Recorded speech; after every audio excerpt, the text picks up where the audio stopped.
So you can start anywhere along the straight, guys. So you can either start with a jog or you can start with a sprint. Ready, go! FIFA fitness tests for referees at Scotstoun Stadium in Glasgow. Scottish refereeing has been in the spotlight in December. An increase in awareness and understanding was the aim, and it's the main theme of this latest edition of Scotland United as we round up the latest goings-on at the Scottish FA. Coming later, everything you've always wanted to know about Compliance Officer Vincent Lunny, and we're going to hear now from Head of Referee Operations, John Fleming.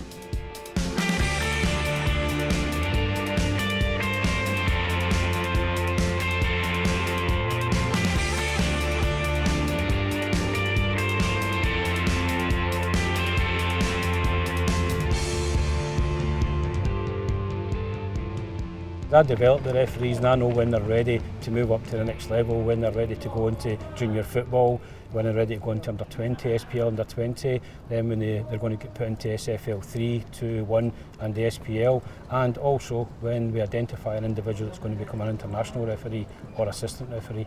How do you think Scottish football referees are perceived these days among the general public? I think they're perceived fairly. It's fair, the perception just now. The referees are doing well. They're doing very well. In fact, they're recognised internationally from the start of the year. We've 162 referees have left Scotland to go to an appointment in an international arena. A lot of people will be surprised at that figure. Yeah, they'll be very surprised, and perhaps if you look at its 34 Champions League and 54 Europa. We've also been involved in under 17 World Cup. Morag Pirrie, the female referee. We've been involved in mini tournaments. We've been involved in Euro 2012. We had 5 officials over in Poland and Ukraine. So we're punching well above our weight in terms of international. Just as a snapshot just now, we have 2 elite referees in UEFA, and we have a population, as you know, of just over 5 million. England, population of 50 million, 3 elite referees. So if you see 2 against the 3, we're doing extremely well. And that 162 figure bears scrutiny as well for the size of the country. It's absolutely fantastic. Just 2 weeks ago we sent 12 officials left Scotland to go and do 2 Champions League games, one on the Tuesday and one on the Wednesday. So we're doing really, really well. So we're actually punching well above our weight just now. I'm delighted. And the more the officials travel abroad and gain experience, the more they bring back to the domestic game, and it should enhance their performances in the domestic game.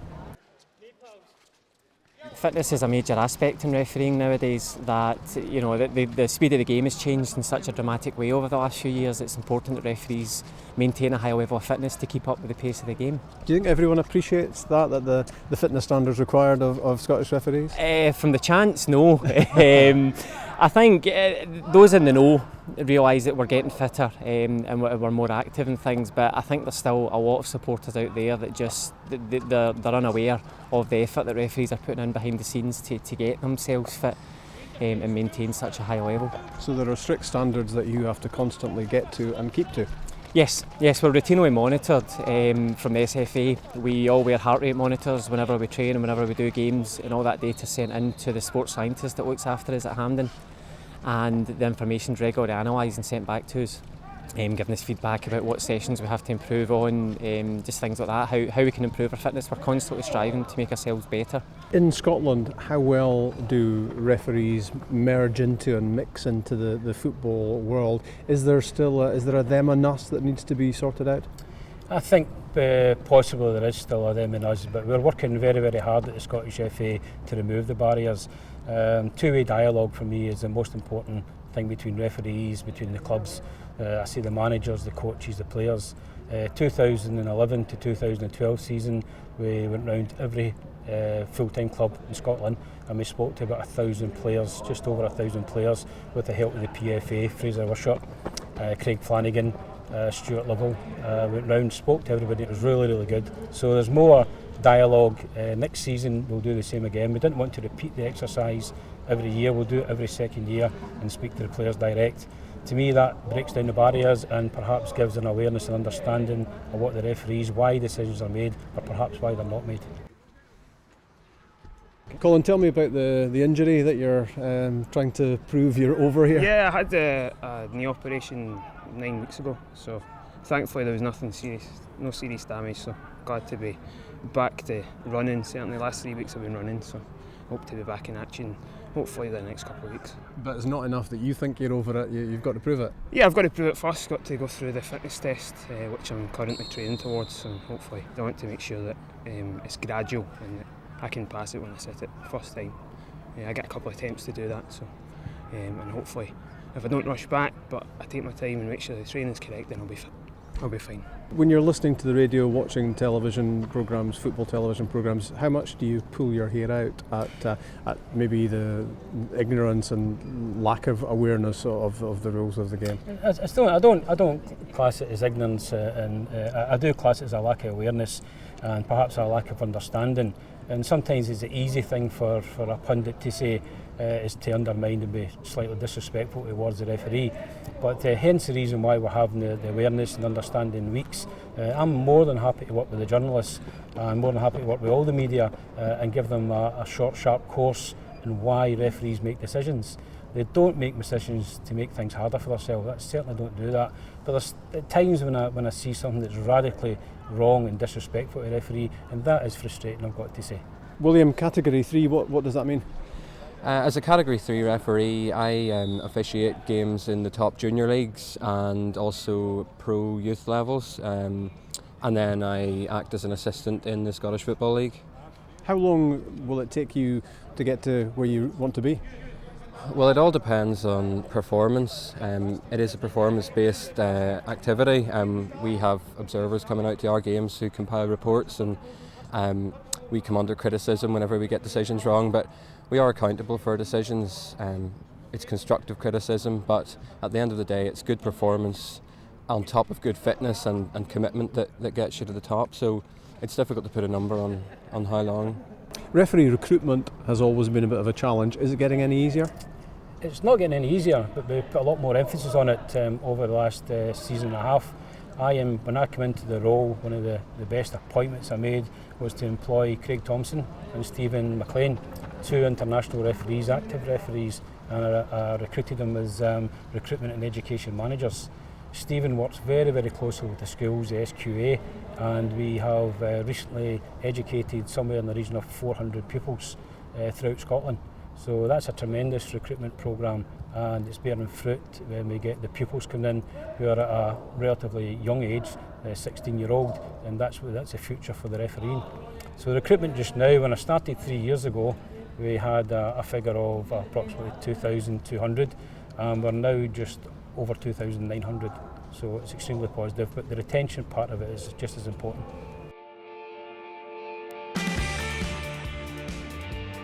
Scotland's last game of 2012 was a friendly international in Luxembourg with Billy Stark in interim control.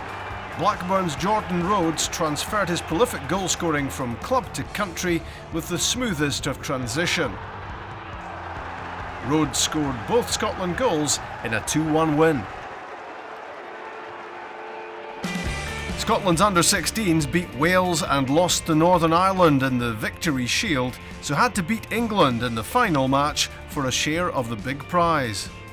The young Scots had a great chance to do just that in stoppage time at Burton, but couldn't quite take it. And as they pushed for the win, they were caught out at the other end, as England scored the only goal of the game. Meet Vincent Lunny. I think some people wondered whether you actually existed or were a figment of somebody's imagination at some stage. What's your working history? I came into Scottish FA about 14 months ago. My background was in the law in Scotland. I've been qualified as a solicitor for about 10-12 years. Most of that time has been with the Procurator Fiscal's Office and Crown Office. And over the last 10 years worked in a variety of roles as a fiscal, starting in Glasgow, working in Edinburgh briefly in the appeals unit, before transferring over to The Hague in the Netherlands, where I spent 3 years working with the prosecution in the Yugoslavia War Crimes Tribunal with the United Nations, and then 2 years with Eurojust, being the European Union's cross-border serious crime office dealing with coordination of investigations and prosecutions. being the Scottish liaison representative there, and then from there back to Crown Office and the Procurator Fiscal Service before transferring over to Scottish FA in October of 2011. So you've had some high-powered legal jobs. Why did you want to get involved in an occupation related to football? It seemed like a very exciting job opportunity. A new role is always an exciting challenge, especially when the role hasn't been done at all before. It's a new position within the Scottish FA and within the way football has been administered in Scotland. The job was advertised, and I threw my hat in the ring effectively. It seemed too good a chance to miss. The possibility of combining your normal working background with sport was very exciting, and to be involved in the legal side of football is extremely interesting. What does compliance officer mean? Because I think some people have maybe become a little confused along the way about its definition and what exactly you do.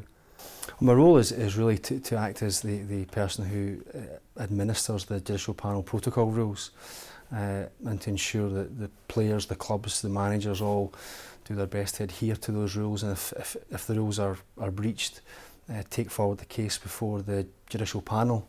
And these are the members from all different backgrounds, both within football and out with football, who have volunteered to sit in the panel cases to decide on whether or not there has been a breach.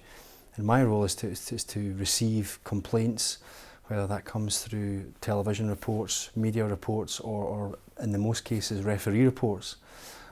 Examine them, decide if there or rather initially decide if there's a prima facie case of a breach of the rules. Examine if there's sufficient evidence to take that forward. If not, make further inquiries. And once I'm satisfied that there is enough evidence to take the case before a panel, frame a complaint or a charge, if you like, and then present that before the panel. So my role is not deciding cases as such. That's ultimately for the panel members. My role is to gather in the evidence and then present that case for the panel to decide. What are the two most popular misconceptions about what your job is? I think first and foremost the belief outside of Hampden that I'm judge, jury and executioner, and that it's myself who is dishing out suspensions and penalties to clubs and players and managers. Rather, my role is one of independent prosecutor, where I take the reports from the referees or from the media and football games with the footage, and present the cases to the panel, and it's the panel who decide on whether or not a breach has been made out, and it's the panel who decide on what the sanction is to be. And I think the other main misconception is that in my role I'm actively looking for breaches of the rules, and I go out of my way to try and find cases, which is far from the truth. The material is brought to me and reported to me, and it's then I have to examine whether or not I feel there's an initial case for the club or the manager or whoever to answer before the panel. So rather than me being actively outside looking for material, it's more a matter of reacting to cases that are brought to my attention, mostly through referee reports that are submitted after every game.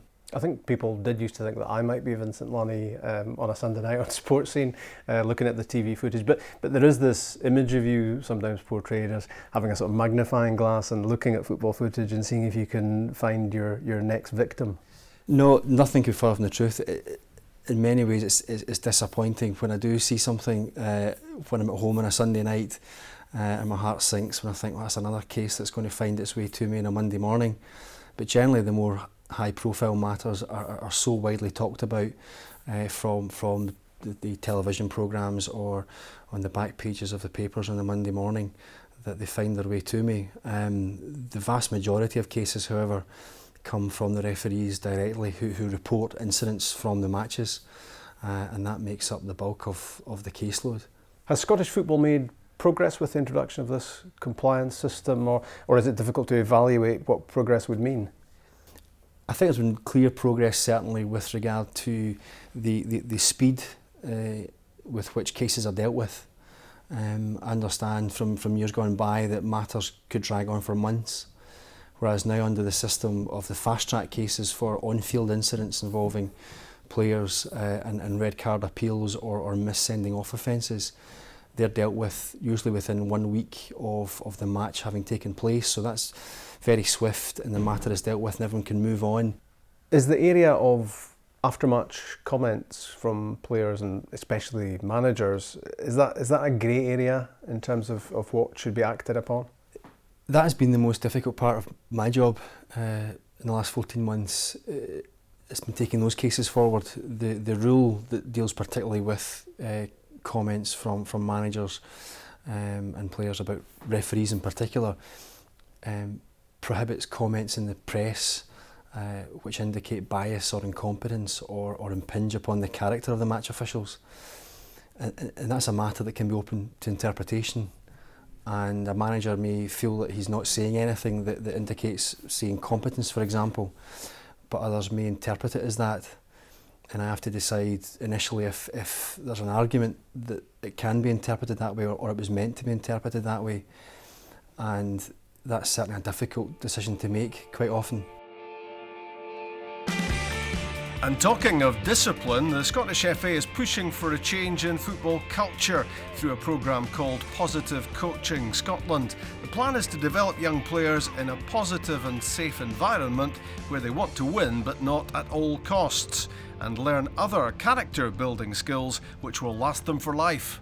We can have as many coaches as we want, but if they're not doing it right, then that becomes a problem within itself.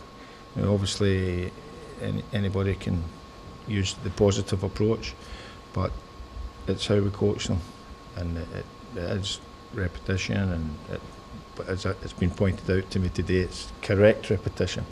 And that's it for now from this edition of Scotland United. More soon as we keep you up to date with what's going on at the Scottish FA.